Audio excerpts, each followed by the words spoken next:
So if you don't know, long story less long, Bert Kreischer and Marc Maron had a bit of a falling out because Marc Maron said something off the cuff on the Instagram live that was clearly pointed towards Bert Kreischer about how stand-up comedians get up on stage and do certain things and drink, all this sort of stuff. Just stuff that you would know if you pay attention to the podcast world and stand-up comedy. You know it was about Bert. Somebody noticed that, put it into a video, uploaded it on Instagram again. It went viral. Joe Rogan sees that, calls Bert and says, oh my God, someone's talking bad about you. It's that Marc Maron guy that we both secretly hate. He's talking bad about you. Bert Kreischer then gets in a shop about it, gets really moody and dour about it, goes on another podcast and complains about it, but doesn't mention Marc Maron's name. And then I guess this gets back to Marc Maron, and then he tries to say hi to Bert Kreischer. He gives him the cold shoulder, and now here we are. My whole point is, it was very clear that Marc Maron was talking about Bert. It's okay. Whatever opinion you have of him, maybe if you're a comedian, you can't have as strong as opinion as I do because I don't give a fuck about these people and I don't know who they are and I'm not involved in the scene. So if you're a peer, it's probably in bad taste to be like, oh yeah, you're a hack. You just take off your shirt. You're a shitty comic. Your fucking breath stinks and you're probably going to die in the next 5 years. You can't say that sort of stuff. But if you feel a certain way about their comedy or maybe just about the scene, you can say things. You can, you know, you can be vague. You can maybe not mention names and details, but you can say what you want. It's not that big of a deal. But of course, these guys are hoes, so they was gonna run back and kind of do a little bit of a retcon and try and rewrite what they said. So anyway, Marc Maron was on Tiger Belly and he kind of addressed some of this controversy and tried to explain what he actually said, who he was talking about. But clearly, he was fucking trying to, you know, he was basically trying to plead his case and trying to make sure people don't think he's a bad guy. But hey, it's too late now. It's too late. It is what it is. Here's Marc Maron pleading his case that he wasn't talking about Bert Kreischer. That's exactly it. He doesn't know how to be outside. Yeah. You know what? He's a very good example for do everything Tom does. Oh, really? Yeah. Do you like Tom? Love him. I love him too. Yeah, and he's like he can read a room, he can read people, and he's so good at that. Yeah, knows where his bread is buttered. He does not love Tom, by the way. He does not love Tom. Yeah, love him. Yeah, you don't love Tom. Fake. Yeah. He's not going to fuck up anything. Yeah. So just do what Tom does. Yeah, I'm going to do what Tom does. Hey, buddy. Yeah. Oh, good. Yeah. Yeah. Uh-huh. Yeah. Okay. I mean, if you ran into a club guy who never hired you, if you watch Tom on like Two Bears or whatever, when whether it's Bert or a guest talking, if Tom, like, you know, he'll opt for just sitting there going, yeah. He won't fucking get in there. Wow. If it's gonna be trouble. Yeah. Let me glaze Tom real quick before I explain. Let me glaze Tom real quick before I explain that I wasn't talking about Bert, so it looks good on me. He backs away from trouble. Yeah. Kinda. Yeah, he's good. Yeah. Wow. Anyway, I've learned so much from you today. What's wrong? I just remember, like, I don't. Bert got mad at me, and it was like it made me very upset. Is he because it got out of hand? Huh? Still mad? Well, it wasn't about a real thing. Like, I was on an Instagram live, just doing a thing, and I was rambling on, you know, like I do, and I was talking about Netflix, and basically what I said was that Netflix has created this cash grab culture where a certain echelon of comics can just do, you know, pop-up shows shit-faced and make millions of dollars. Yeah. And I wasn't talking. By the way, Marc Maron is a biggest hater of them all. Put all of us little comedy podcast channels together, we do not equal up to the amount of vitriol and hate and darkness that fucking bleeds through fucking Marc Maron's veins. He's a real hater. Like, he hates for real. Really, because it's weird because he's talking as if all of his specials are on Vimeo. He's also on Netflix. But he's hating on other people because they just get more money than him. Because they're more famous. Because they're more likable. Because they're more palatable. It's not even like he's some like minor guy who no one knows. He started podcasting pretty early. He's got specials on Netflix. He's very well known. But he hates still. He has less reason to hate than us. We're random small people talking nonsense here, but he actually has made it, quote unquote, and he's still hating. He's king hater. He's like top echelon hater. Talking about Bert. Right. Do you know who I was talking about? Andrew. No. Who? Chappelle. So I was Dave Chappelle. Yeah. and it's not an unknown thing. Yeah. By the way, I think this is also a cop-out. Saying you're talking about Dave Chappelle, yes, it might apply some of the things you're saying about Bert to Dave, but it's easy to say Dave Chappelle because you know he's not going to reply. Dave doesn't really go on pods. He doesn't really clap back publicly that much. So you can say stuff about Dave Chappelle without him ever getting in a back and forth. And you're not going to look mad either because he's such a high up above person. Everyone's just going to kind of maybe ignore what you're going to say. But the Bert Kreischer thing, it's a bit close to home. You'll both probably work the same circuit, go to the same clubs. So because you're not really with it and you don't really have balls, you didn't really stand in your shit or stand in your hate. When you saw him in real life, it all kind of changed. And you could also imagine, when it comes down to it, even though Bert is annoying to us viewers, if all these comedians had to choose who to back, they were going to back Bert. So he knows he's not famous enough where he can kind of be above them and look down. He needs these people. So if he hates on Bert and they sort of like ice him out of the community, he's gone. He's with Bert. He's with Brendan Schaub doing Golden Hour. He has to be very careful. So that's why he's copping pleas here, because he knows if he upsets Bert too much and Joe Rogan says, turn his fucking water off, it's done. That's why he's copping pleas and say, oh no, I was talking about Dave Chappelle. It was Dave. Yeah, right. Whatever you say. That's a pop-up It was unknown show. to me, but Yeah. But I decided just to be diplomatic and not mention names. And then somebody on fucking Instagram was like, talking about Kreischer. oh, that's how it started. And then it picked up some traction in that world. I don't even know any of this is going on. Yeah. And I didn't- on TikTok. Yeah. You saw it? Yeah. So I had no idea any of this is going on. Wow. There's nothing I hate more than somebody that's very opinionated, very much a hater, getting called out on their hate, and then like, I didn't even know what I said. I didn't even know it was that big of a deal. I didn't even know what was going on. I wasn't even talking about him. No. Stand in your shit. If you said some shit online, which you're allowed to say, free speech and shit, say what you want. But when somebody calls you out on the stuff, either double down, ignore, but don't try and pretend that you didn't say what you said. Don't try and cop please now. Don't try and act like you're the victim now. Don't try and say, oh, someone took your words out of context. No. You were rambling and hating with passion on an IG live. That's a good thing. Well done. You got the views. You went viral. Congratulations. Don't now cry that we've all seen it and we're putting together, the pieces and figuring out what's going on. No. And then I'm flipping through the stuff, and I saw Bert at the Comedy Store, before I knew anything, and he was like so shut down and weird. I'm like, what's going on? You good? He's like, yeah.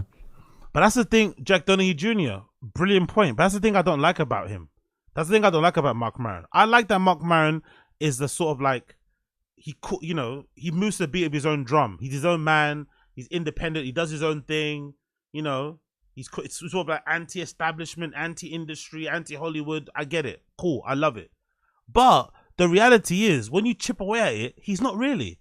He actually wants to be accepted in the cool guys club, but he's just so he's kind of like, I think he's like Red Bar, but I don't think he's Red Bar without the self-awareness. He doesn't know how unlikable he is, but he doesn't understand. He also doesn't understand why he's unlikable.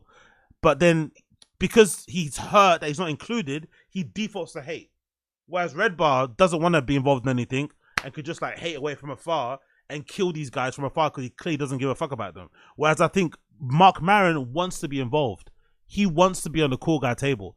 He wants to perform at the mothership. He wants to be with all these people. He wants to be with them.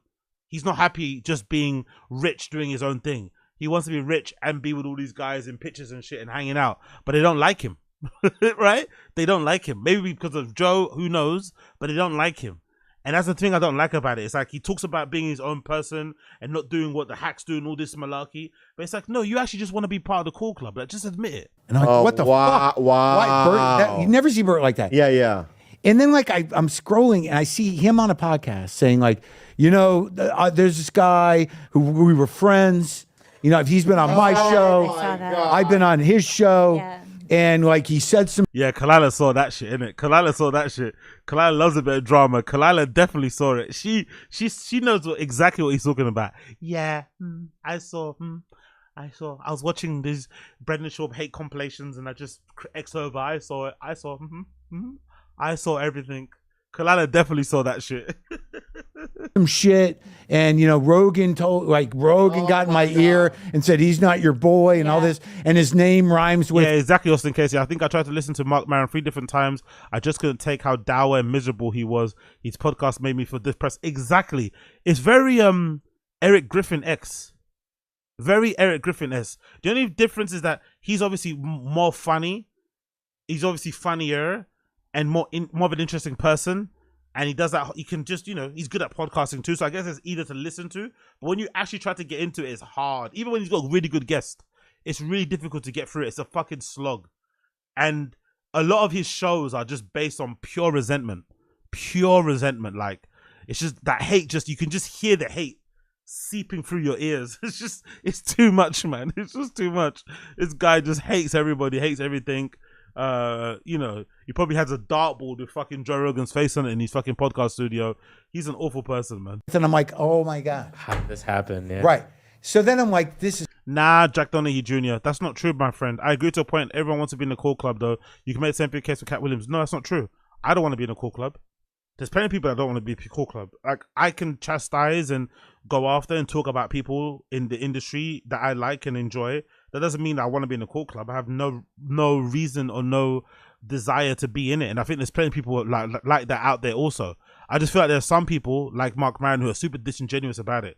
They only hate on those people because they can't get in. Once they get in, their tune completely change. Look at Louis J. Gomez. That's part of the reason why I don't really like him either. Like trying to use the fucking Fighting the Kids subreddit to get some attention and get some clicks.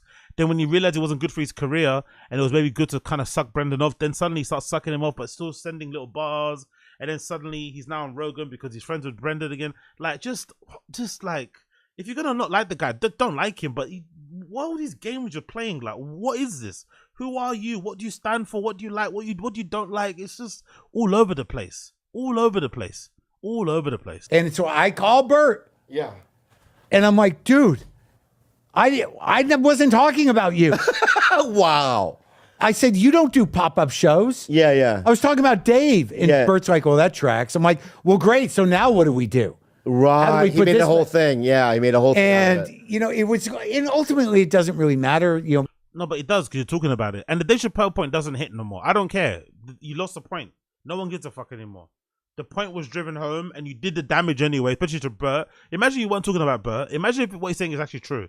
Let's take his word let's take his word on face value. Let's imagine he actually wasn't talking about Bert. He was talking about Dave Chappelle. Well, you've then hurt your close friends' feelings. You never clarified it until it went super viral and you had to clarify it. Now everybody's made this narrative that Bert's this, Bert's that. Loads of videos are out there. You basically damaged his reputation. You've made him look dumb. You've kind of embarrassed him in front of people. Your word holds more weight. Even though Too Lazy to Try and Podcast Cringe will get more views, your word holds more weight than them because you're in the industry, you're a peer. So when they hear you trashing him, it almost kind of like validates all the shit they say about him. So you're actually a terrible friend anyway. So it's like you've not done anything good. So now you're not like, you're not happy enough dunking on Bert, even though it wasn't him. Now you're gonna dunk on Dave, who's got nothing to do with it, just because he's really popular. I don't live in that world, but you do. But it was just so upsetting. Yeah. That somebody had clipped it for TikTok. And then rehashtagged it. Mm-hmm. Wow. And Bert's like, well, I saw the tag. And I'm like, I didn't do that. Yeah. Come on, you cunt. He's trying to blame the hashtag. He thinks the hashtag is what did the damage. The tags on TikTok, what did the damage? No, you dick. It's the videos and the accompanying subtitles of what you're saying in the video. People listen or read said video, and then they say, "Oh shit, he's probably talking about Bert, isn't he?" What hashtags? I'm gonna clip that and then hashtag it. Bert Kreischer isn't funny. Yeah. And I was the audience for that though, because I was like, oh, this is great. I had no idea what's going on. Yeah, but it is fun. It's fun to watch. Yeah, you know, but it's just like it put. Yeah. It sucks for the friendship. Yeah. But it's fun It's to just watch. and Rogan had bought it as well. He thought, but I really wasn't talking about him. That's the real problem here. I think Marc Maron and Rogan have always had this like hate for each other. That's just like respectful and kept a lid on it. Maybe it's more so Marc hating Rogan as if Rogan hating Marc. I don't think so. But either way, I think they both don't like each other, but they keep a respectful lid on it. You know? They're cordial enough. They come on each other's shows all the time, blah, blah, blah. But when this sort of stuff happens, and when you start going after Rogan's friends, like his friends in his close inner circle, he's going to start to make some calls. And when those calls come through, you're going to get cut off. And as we saw with Luis J. Gomez, when Rogan turns your lights off and on, it can really make a big difference to your career. Luis J. Gomez went from being left out and not involved in JRE. Every time Legion of Skanks would go on their show, or every time he'd have members of Legion of Skanks on there, but never Luis J. Gomez by himself. He had him on once, never brought him back again. Dave would try and bring him up. Big J. Olsen would try and bring him up. Rogan would just shoot the mention of Luis J. Gomez's name down, pretend he didn't hear it. We'd be talking about some fly on the wall. And then obviously Luis J. Gomez threw his toys out the pram and started going at Brendan more. Then when he realized it wasn't good for his career and he started to get on his knees and suck Brendan off, guess what happened? Suddenly, Luis J. Gomez lights gets turned back on and he's now back on Rogan. Ha and keying. So clearly, Rogan does have that power and that influence. So just imagine, if that's going on in front of the camera, imagine what's going on behind the scenes. Imagine what was happening to Luis J. Gomez behind the scenes. Without us knowing. He probably would never talk about it because, you know, it's bad for business. But most likely, he was probably doing some shit behind the scenes as well. You can't perform at certain clubs, certain shows, certain people won't get you on their podcast. So I think this face is of a person who fucked around and found out. He said what he said about Bert. Maybe it was honest, maybe it was true. But he said too much. He went in too hard on Bert. Bert is one of Joe's close friends, and only Joe's allowed to fucking insult Bert and take the piss out of him, not everybody else. And now he's paying the price for it, and now he's copying please. Yeah. It's so funny because there was a comic that I just talked to. He's kind of famous, and he just basically said, Marc Maron doesn't like me. And I go, do you know him? He's like, no, I could just tell. You know what I mean? Everyone thinks that about me. Who doesn't like? Can't. Some people just lock in with me immediately. But I like, told the guy. Told the guy. I'm gonna leave it there. But what a great place to end it. Everybody thinks that I don't like them. Why is that? Don't you ever think about why that is? Don't you ever want to try and fix that? If you actually don't not like them, why do you let that just be the narrative around you? Honestly, that was one of the best bits to end it with. But also, let's talk about Rogan being a fucking gossip girl and a drama queen and a bit of a shit stirrer.